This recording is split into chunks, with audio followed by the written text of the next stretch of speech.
And we're live. We're not live. We're recording. We're not at all live, We're never but we live. are here. We are alive. Yes, That's a that's. thing. I'm pretty sure I'm alive. That's a whole different podcast episode. It is a different podcast episode. Existential OCD. All right. Hello. Oh, I'm gonna start this time and introduce you. Except for I totally pointed. I see you. in the. You were trying to point. I get it. I was. Aren't you? That's Drew Linsalata. He's the anxious truth. You know him. You love him. There he is. He's awesome. And you can find him on Instagram or here on YouTube or on his website. I'm not going to get it right. Next to me on my right, looking at the screen anyway, that's Lauren. How do you say your last name again? Rosen. Sorry, I still have you in your old name. McMeekin is my old name. It's true.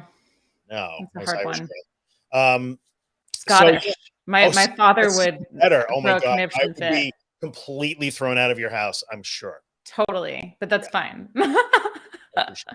Anyway, Lauren Rosen is next to me. She is the obsessive mind on Instagram, also quite an exceptional human being. So thank you, Lauren, for coming by. Lauren's, by the way, a practicing therapist in Southern California, right? Specializing in OCD and anxiety disorders. It's our jam. So here we are. It is our jam. It's our co-jam for our musical group, Fire and Ice, which we came up with. I don't even know what it means, but it's our disco group that specializes in supporting other people with OCD and anxiety disorders. Yes, complete with a disco ball. It's going to be awesome. Anyway, today we are going to talk about values, like from an acceptance and commitment therapy sort of point of view, and how values play into the whole recovery process. So what you got? Bring it. Yeah. So, I mean, I guess maybe start with a definition of values from an ACT perspective, given that the term values is broad and nebulous. And I was just thinking earlier today that it'd be nice to call it something else so it didn't get conflated quite so often. But the idea with values from an acceptance and commitment therapy perspective is that we want to reflect on what qualities we most want to embody as humans. And the beauty of values, as opposed to something like a goal, like I want to get to this, marking on the road. It's how I want to get there, not getting to the point. And the beauty of values is they're always in our control. Whether or not we are acting in accordance with the qualities that matter most to us is something that we always can choose. And so things like being loving, kind, compassionate, generous, etc. Yeah, open-minded, willing, all of these things. Yep, exactly. Yeah. It's about attitude, and that I think is super important in recovery, especially from the vantage point that you and I talk about so often, which is that we can't control our emotional experience. And if we can't control our emotional experience and we want to do all we can to cultivate a meaningful life, how do we do that? How do we cultivate joy, even if we can't necessarily feel good in any given moment or feel joyful 100% of the time? Yeah. And so values become, like in the ACT world, they talk about direction. Like values aren't goals. They aren't things you do. It's like a direction. It's like that's right. Move in, which I love. And the thing that I love about thinking about it that way is when the shit hits the fan, which it does for anybody with panic disorder or OCD from time to time, and you don't know what to do, you can always move toward your values. Like, well, which thing moves me toward the things that I care about, the qualities that I care about, the characteristics of life that I care about. Values are hard to define sometimes. They are. I'll move toward that. Which one of these two choices I can run back and get in my bed and go into the covers, or I can move toward this fear and try and learn a lesson from it. Which one moves me closer to the things I value? Yes. And the person that I want to be. Right. Yes. The type of person I would like to be. Yeah. Yeah. Yeah. And I think that this is especially important when it's difficult, because sometimes it can be difficult to know when we're talking in the context of ERP or exposure therapy, whichever you prefer, depending on the disorder, that sometimes we're we're not sure which way is the exposure way. Like sometimes we're like, oh, well, is that avoidance because I'm not doing that thing? Or is this, does that make sense? Do you know what I mean? Like it makes perfect sense. Yeah. Yeah. So sometimes we don't know. And it's clearer sometimes to just go. Where's your phone right now? Is it near your mic or anything? Because something is making bzz, bzz, bzz. Oh my gosh, it was. Yep, it's your phone. You're like a genius. I've just done this so many times. I know. I'm sorry to interrupt. It was just in the background. No, that's okay. I'm glad you said something. Where were we? So you're saying like when in an exposure situation, is this avoidance? Which way should I be going if I don't do this? How do values do that? It's great. Yeah. And values can be really helpful just because that's always a good way to go. Right? Yeah. No matter what, if something is reflective of the kind of person that you want to be, well, that's maybe an overstatement, actually. I might take that back. Because you could say, I want to be an honest person. And then somebody with moral scrupulosity is like, well, see, I'm going to tell them because honesty is my value. Yeah. It's not always that straightforward, but I do think generally speaking, it's a good way of ferreting out those moments where it's not entirely clear. I always like to when I talk about values, because I always say to people, like, in the end, you don't know this when you start, but the recovery process is one giant march away from fear and toward what you value. And you see it as you start to make progress and your life begins to change again and you become more engaged in the things that you didn't used to engage with, so suddenly the choice is like, like in my community, I really have not been able to get out on my own, but I'm going to use a real life example. This person knows if she listens, but she won't mind because I won't say her name, but she was really struggling with agoraphobia, but she also promised her daughter that she would get her a hamster. And so after some hard work, she got to the point where she could choose, I'm going to go to the pet shop and get the hamster because it's important to me. And so she went away from the fear and toward the value. So the value might not be an absolute thing, like you were saying, but if you weigh it against fear, am I leaning toward fear or am I leaning towards something that I value? Yes. And it's interesting because we can see that there's a clear goal in the case that you bring up, that somebody wants to do this thing for their daughter. And which is also really important, talking about goals in the recovery setting. And I think in terms of values, that could be the sort of prioritization of expressing any number of values, like being a supportive parent, being a generous or even a selfless person, right? Like being thoughtful, those sorts of things. Because going to get a hamster at the pet store is not a value, but it embodies a value. Exactly.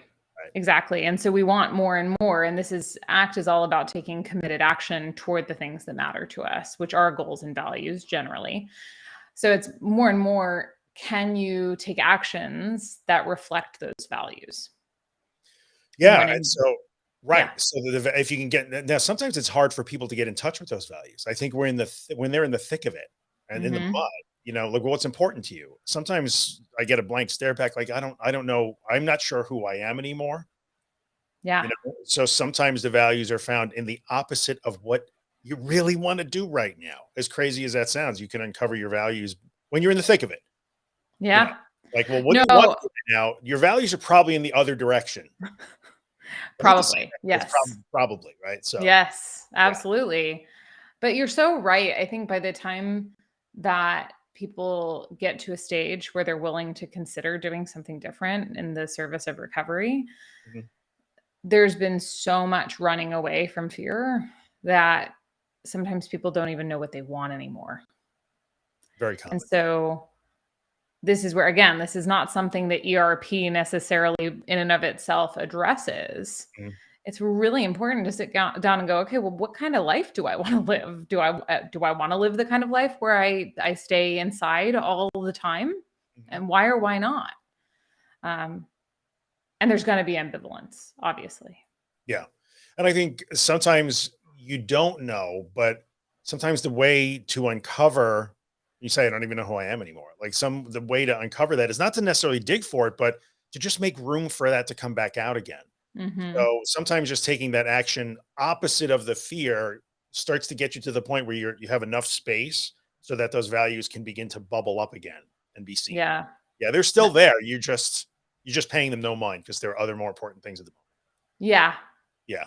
And I think you bring up another good point, which is that you sometimes have to take a leap of faith because of the fact that you're not really, maybe if you're not really sure who you are anymore, that just taking stabs in the dark, like maybe I like doing this, or maybe this is important to me and I'm not entirely sure, but I'm going to try this thing out and see how it goes.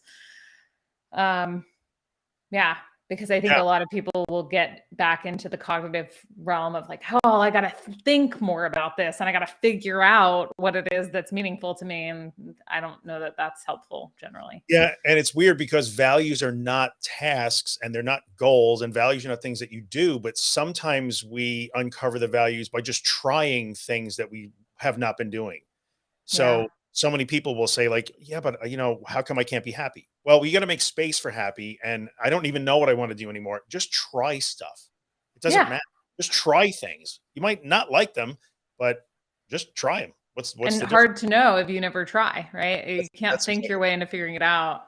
It's one of the more valuable things that I had, the therapist that I had for a while, and she was lovely. I remember calling her. I was well down the road to recovery, but I found myself in that place of like, well now what? Like, I've literally quit my job as a full-time anxious person, and now I don't know what to do. What do I do? Who am I? And I remember her saying, like, I don't know, go to the movies, like go sit at Starbucks. And I'm like, what? What kind of stuff? What is that kind of? Am I paying you for this? And she was the one that told me, like, yeah, well, just try stuff, and you'll remember what you like then. Yeah. She was right. Or maybe you'll discover brand new things that you never knew you liked. I literally went to the music store and said, I'm going to buy a guitar. And I did. And here I am with too many guitars that I don't play well years later. So I blame her. But that was good advice. Try stuff. And that was like holy cow, really? Oh, that was not in my frame of reference. She had to tell me. Yeah. It's really, I can't help but think back in my own experience too on this front, that it was like when I got sober, I had no idea that selflessness was as important to me as it was, right? That being of service was as important to me until I was in the 12-step realm and they were telling me I had to be doing that. And I was like, oh, I like this, feels good. Like being selfless it's actually like, it's very selfish because I walk away feeling really good about who I am. But I had no idea. I had no idea that was going to be the case until I was prioritizing that. Yeah. And maybe you would have found that, all right, well, that's not so much my jam, which would have been fine. But as it turns out, oh, that is my jam. I like this. Yeah. But you would not have known if the program had not sort of pushed you gently in that direction. Like, you're going to have to try this. See what happens. Yeah, totally. Yeah. And I will say that particular one, I think most people find it to be useful. So while I certainly am not an advocate for being so selfless that you are self-sacrificing or you're ignoring your own limits and boundaries, that's not good. I'm not advocating for that. That being said, sometimes getting out of our own heads and just trying to show up, and this is in the realm of values, but to try to bring a quality to a circumstance, even if you're not feeling it, to somebody else can be really profound. Yeah, and you don't know until you get engaged with that, and sometimes you don't know until I'm just gonna have to try it. I talked about that. When helping helps the helper. Like you might not be fully there yet, but helping other people might be something that helps to uncover one of your values again that you forgot about or had been buried by fear. Yeah. Yeah. Man, it is so true though. They get buried by fear. Oh, 100%. And I think when people wind up like out of touch with their values, they're not sure what to do. I don't just know what to do. And that's why so many people, we were talking before we hit the record button, people are always looking for instructions. Tell me exactly what to do. Give me steps. Like, well, okay, initially, sure. But then sooner or later, natural steps will organically start to bubble up. I want to do this. I want to do this instead of that. I'm tired of doing that. Now I want to start doing other things. And now I'm just going to try other stuff to see which ones resonate with me. Good save, by the way. Yeah, right? Yeah. I already ruined our PG-13 rating earlier, I believe, but I'm not sure. It's all good. I didn't notice. I knew like that's so funny. Yeah. I think that, and on the other side of things, that it's not always going to feel good in the moment to show up and be the kind of person that you want to be. Right? If you are feeling, and this is outside of the realm of even anxiety, if you're feeling depressed and everything in you is screaming, pull the covers over your head and don't go outside. Stepping outside and taking a walk and waving at people while you're on your walk is not going to be an enjoyable experience in the moment. It's going to be very, very uncomfortable. And the thing is, over time, that it starts to provide almost kind of what you were saying earlier. It provides space for new information to come in, for new experiences to come in, and for new feelings to come in. Yeah. Strangely enough. No, I agree. I always like to think of, imagine you're living in a cube, and anxiety and fear take up all the volume of the cube, all of it. It owns every cubic inch of that cube. And then as you do stuff like that, it shrinks a little bit. So there's more room around the edges of the cube for other stuff to start to show up and filter in and fill in the blanks. And then the better part of your brain starts to weigh in and all that good stuff happens. Yeah. So in the context of like the ACT thing, the way I seem to understand it is, when people are not sure, people ask me this all the time, and I'm sure you get the same question, like, well, what should my exposures be? Well, in certain instances, sometimes it's really basic stuff to get the ball rolling. But then when you can get in touch with your values then dictate what your challenges are going to be down the road. Should I do this or should I not do this? Is the same exposure? Well, do you want to do it? Does it represent something that you value, that is a part of who you want to be? Then yes, do that. But but I'm really scared. Well, yeah, but you could really be scared and also moving toward your values at the time. So with the willingness to move toward those values and have all those internal experiences while you do that, to know that, oh, I'm okay. I can still be okay. Yeah. But to your point, the motivation is so much greater when it's directly tied to something that's important to you. It's like just driving for the sake of driving to get out of the house is not nearly as motivating as I'm going to drive to the pet store and I'm going to get that freaking hamster, right? Like 100%. 100%. So if that's, and I guess sort of reflecting, what do you see a lot with panic disorder in terms of, or agoraphobia, like things that people tend to find motivating in that way, that tend to reflect values you see a lot? Well, that definitely it's the life things. So there's the planned, I have my fear ladder. I'm going to go up my fear ladder. I'm going to do my planned exposures. And I say that all the time, like those are artificial experiences to a certain extent. So they count, they're meaningful, but we're manufacturing ways for you to feel afraid. Okay, that's fine. Yeah. So you can drive around the block 25 times, which is not a thing that you would normally do in your life. But when life shows up for that person and says, it's kid's school concert next week, and you make that first leap of faith to say, okay, I've been driving around the block 25 times every morning, which is totally unnatural and meaningless to me on a values level. Right. But now it made a little space for me to go toward my values, which would be, I would like to be an engaged parent and I would like to be a supportive parent. So I will go to the concert. Yes. And then that challenge becomes, for people who are far enough down and have allowed themselves, I can go on this, stop me because I'll just go on a tangent. No, but I like it. When they've developed the willingness or adopted that attitude of, I'm going to have to be willing to have these negative experiences I don't want to have, then they go and do a life thing that's more value oriented. Whoa, those wins are huge and exciting and uplifting, and they're so psyched and they want to share it, and way better than, I did my exposure this morning and I drove an extra mile. Yeah, that's a big deal. But the life stuff, way bigger.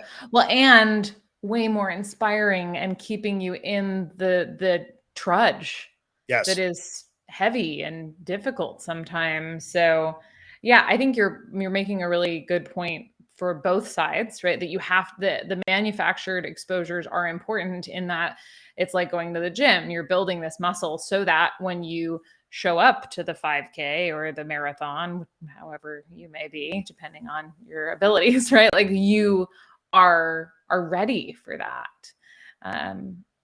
But it's way more exciting for people, I think, to realize, oh, I could do this. Like my anxiety doesn't get to stop me from doing the things that really matter to me Yeah. anymore. But that's a good, I love the 5K or the 10K or my niece are just talking about that. But so you go and you work and you get up early and you run by yourself in the rain and it's shitty. Nobody wants to do it.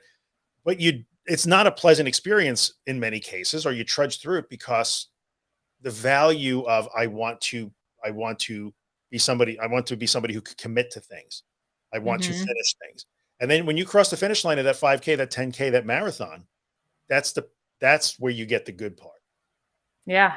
The Yeah, work and to the get sense of to it is not. accomplishment. Yes, exactly. Yeah. You have to be willing to have the experience where you want to sleep in that morning, but I gotta train Yeah. if I'm gonna move toward that value, I have to do this thing now that is Yeah. unglamorous and not fun and maybe crappy. Yes, all of those things. And it's really important to tie them together because I think that sometimes, and I think maybe this is where super manualized treatment, like we're just going to do the exposure without talking about your why, is very limiting because it's uh, I honestly, I think that some people probably drop out of treatment. Like, why am I doing this arbitrary thing where I'm touching this doorknob? And it's like, who cares about touching the doorknob until you need to get to an appointment that, for your loved one who's going, I don't know, for cancer treatment. And I need to be able to open the door. Right. Yeah. Then it matters. Then it matters.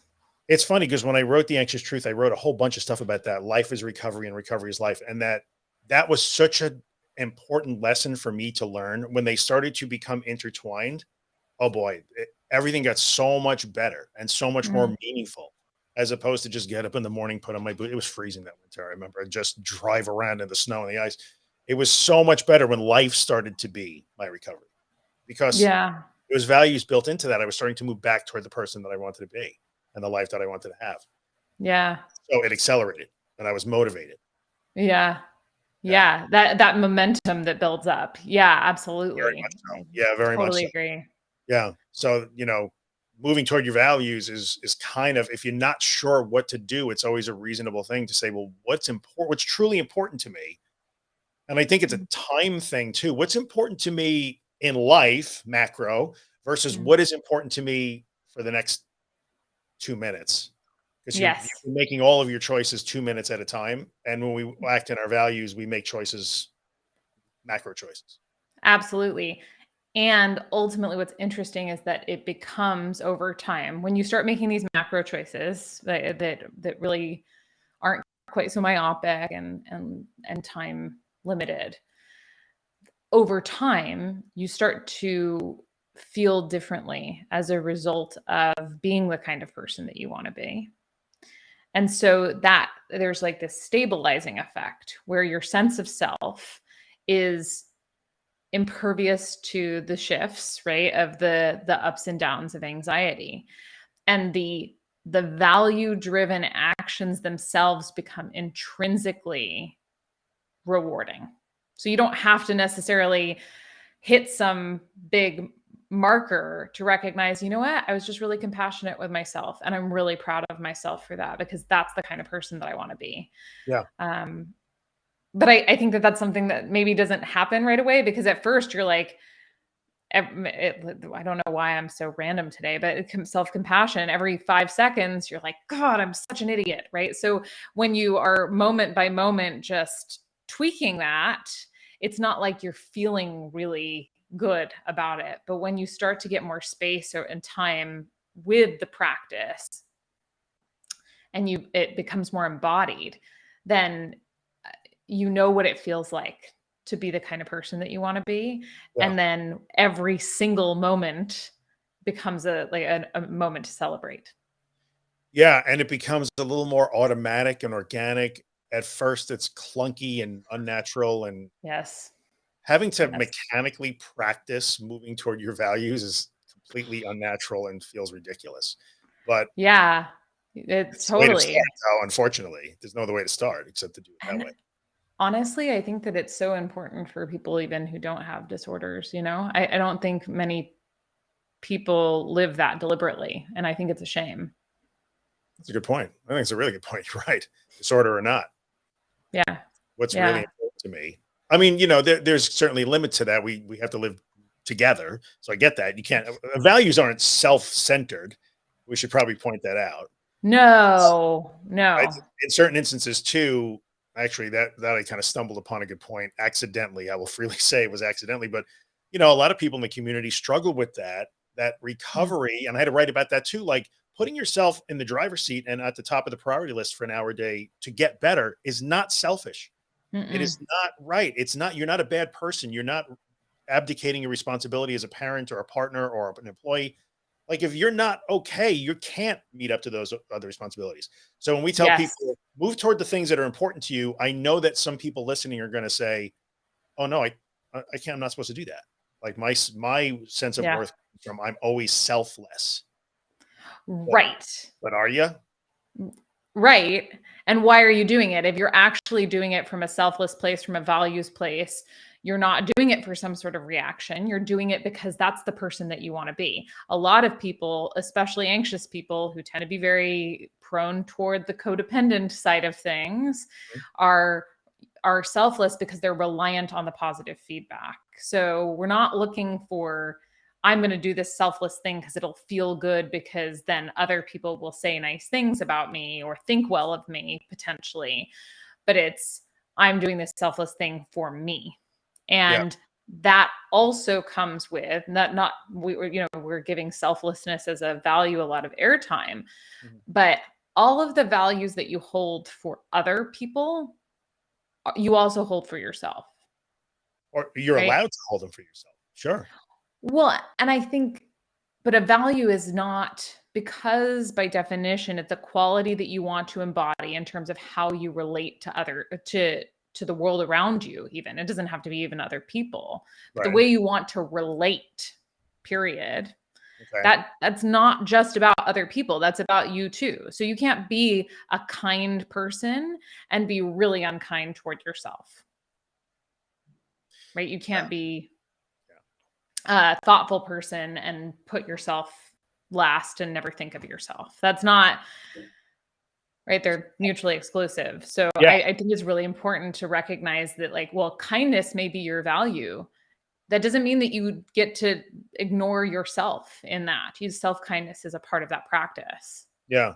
So I think that's such a good it's very meta, but in the same vein, it's a really solid point because I do run into people, and when you say you can't be a kind person, but be unkind to yourself, I kind of Yeah. see it all the time. But that's where the values that become detached are hidden. Like, so no, no, Mm. no. Like I'm supposed to be good to everybody. I take care of everybody. I set everything up, but I put myself last, and I beat myself up when I don't do it right, and I don't get the right feedback that I want, and and I let everybody down. So they try to be really kind to everybody else without being kind to themselves. But then, are you really being kind to everybody else, or are you just trying so hard? You know what I mean? Like, Or are you manipulating everybody else? Sorry, not to use a word no, that's kind of no, laden, I but get that though. I get that. Yeah, and not even like for anyone who's watching, I'm not talking about like mustache curling kind of manipulation. I'm talking about the kind of manipulation that we with anxiety disorders do all the time, which is how can I manage and control the things around me so that I don't feel this way. right, right. And so I think it's so interesting. Again, not to harp on selflessness, but no, no, no, no. I have to take care of everybody else. I can't put myself first. That's selfish.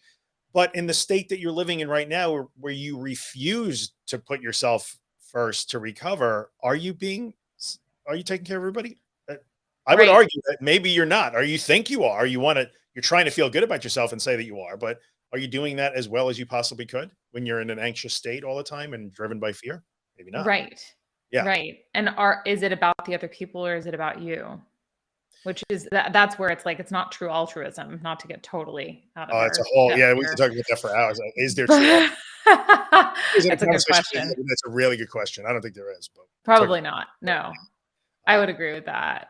but But I might I argue think you're trying sometimes you're trying to express the value, whatever that happens to be, but you're trying to have your cake and eat it too. Like, I want to be this kind of person, but I need it to be within these very safe parameters. So I'll make it look like this, but that's not really what it would normally look like if I wasn't having these thoughts or wrestling with compulsions or avoidance behaviors. So what would that look like? I'm trying to conquer. So in other words, like, I'll give you an example. So you have a relative that is ill in some way. So you're agoraphobic. I'm using a real life example here again, but I'm not going to say names. And you have somebody that you care about who's in the hospital, but you can't get there. And so it's eating at you because your values would tell you, I would like to be a supportive family member, whatever it is, but I can't get there. So I will frantically find 16 other possible ways to make up for that so that I feel like I'm being supportive and caring, but I'm not really doing the thing that I know really means the most in terms of being caring. And that is a heartbreaking thing to see. It's somebody who's trying to live their values, but inside the box of fear.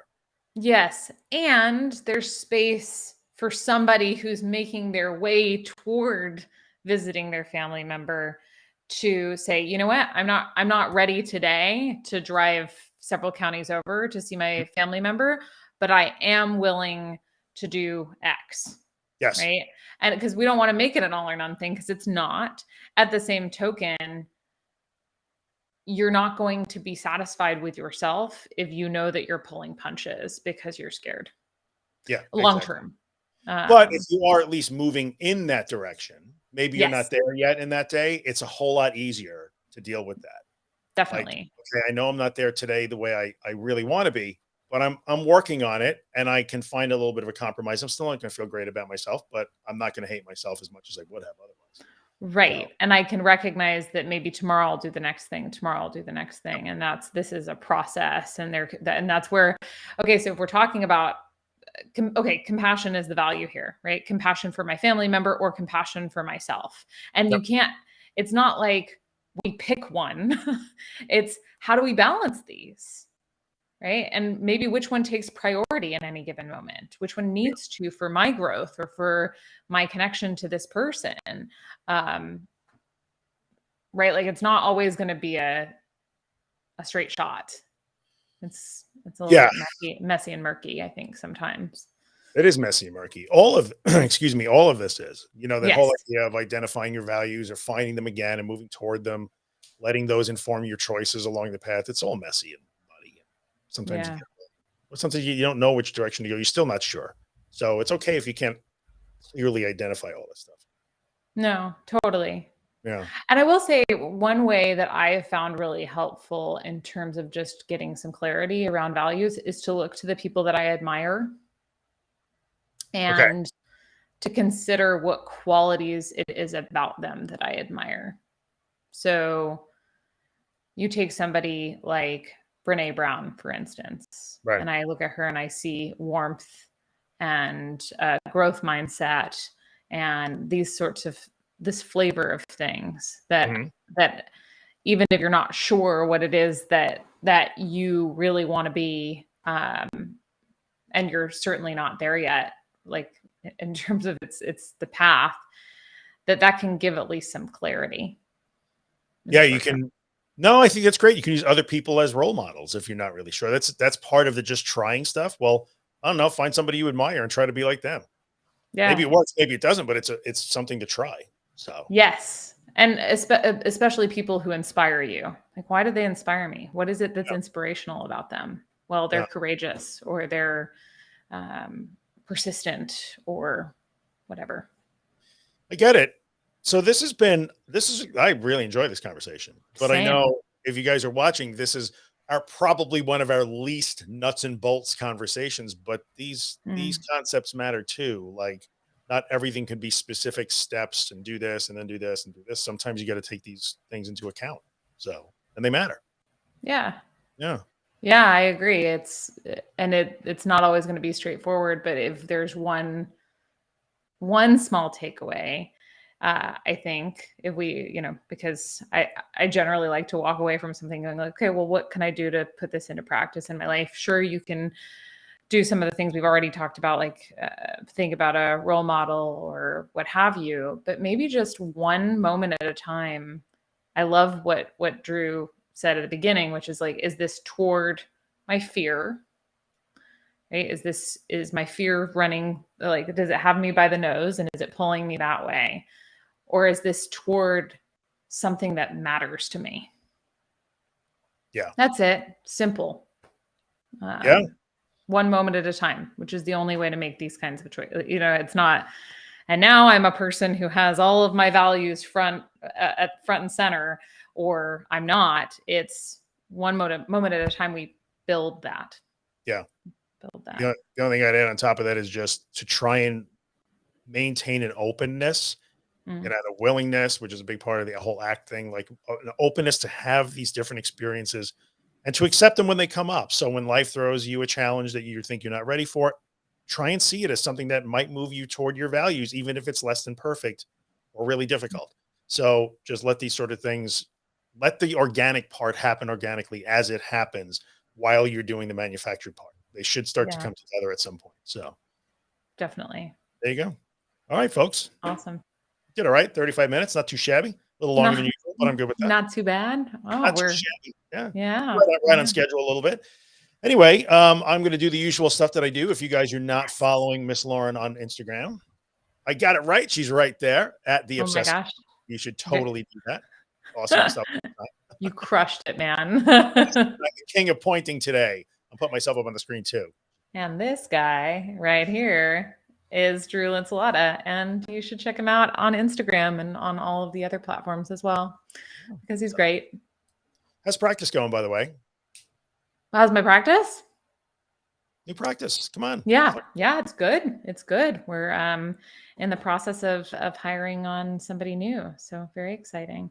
I love it. So if you are in the state of California or other states, you're in multiple. You can practice in multiple states, can't you? Yeah, I'm licensed now in Utah, Florida, Nevada, and hopefully soon to be Oregon. You are rocking and rolling. You can hit the beach, the mountains. Good. You got all the bases covered. It's all good. So in those states, you can go to theobsessivemind.com, which is Lauren's, right? That's the Center for the Obsessive Mind. That's your practice website. Go check that out. And we'll do it again next week. Don't know what we're going to next month. Don't know what we're going to talk about, but we'll talk about something. We'll see. I'm sure we'll figure it out as we go. We usually do. Before like we usually do. So that sounds right. All right, guys. Thanks for coming by. Thanks for joining us. See you next time. Bye.